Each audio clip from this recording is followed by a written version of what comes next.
Hi, this is Mitch Randall at Montreat, North Carolina, and joining me today is Ethan Hughes from Virginia. So, Ethan, thank you so much for joining us. Oh, I'm so glad to be here. Thanks for having me. So, Ethan, you are a youth minister, student Yes, minister sir. at your church. Yes. And so, one of the questions we have for you is that obviously lots going on in the country Oh, these yes. days. Absolutely. And I know that your students are listening and feeling that anxiety. So, tell us, how are you ministering to your students in your local church? Oh, absolutely. So, one of the things that I really try to do with our students as they engage with the world around them and with social media and all of those many things that they deal with and see on a daily basis is as we gather together on Sundays and Wednesday mornings, we try to talk about what does it mean to authentically follow Christ and the gospel within the context of our own community. And in Winchester, Virginia, which is in the northern Shenandoah Valley, near DC, we see a lot of those things going on pretty frequently.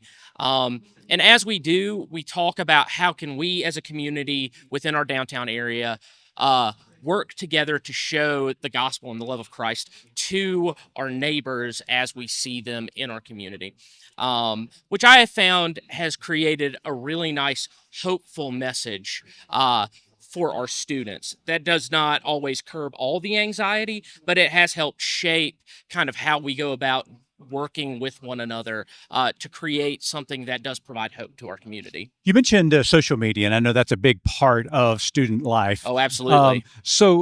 There's a lot of information out there. A lot of students get their news and information strictly from social media. What advice do you give students to make certain that they are reading authoritative news sources that they can trust? Oh, absolutely. So one of the things that I spend a great deal of time on is how do you look at social media responsibly? And a great deal of that is coming and talking with them specifically about don't always take full word for what you are reading. Take time to sit down and actually do some research. Now, it doesn't always work out the way that you hope it would, but generally speaking, our students really do a good job of like if they see them, they're like, "Oh, hey, Pastor Ethan," or they'll even go to their parents. And speaking of parents, having them be involved as well in that conversation of how do you manage social media? Right. How do you manage the technology time? And I think that has been very important as well in helping maintain this sort of hopeful setting in some of these difficult times as well.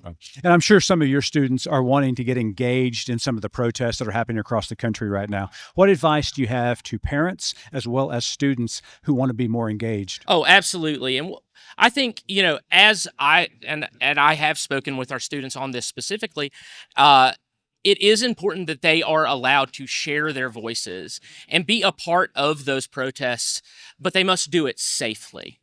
And so having the conversation and being in a safe and trusting environment with safe people, including their parents, and being engaged with their parents so that they can do those things in a way that will create the space that they can engage civically, which they need to do, and also be involved throughout their process and be involved in the church life as well is important. Thanks, Ethan. I Yes. appreciate your time today. Oh, Thanks for thank you joining. so much for having me.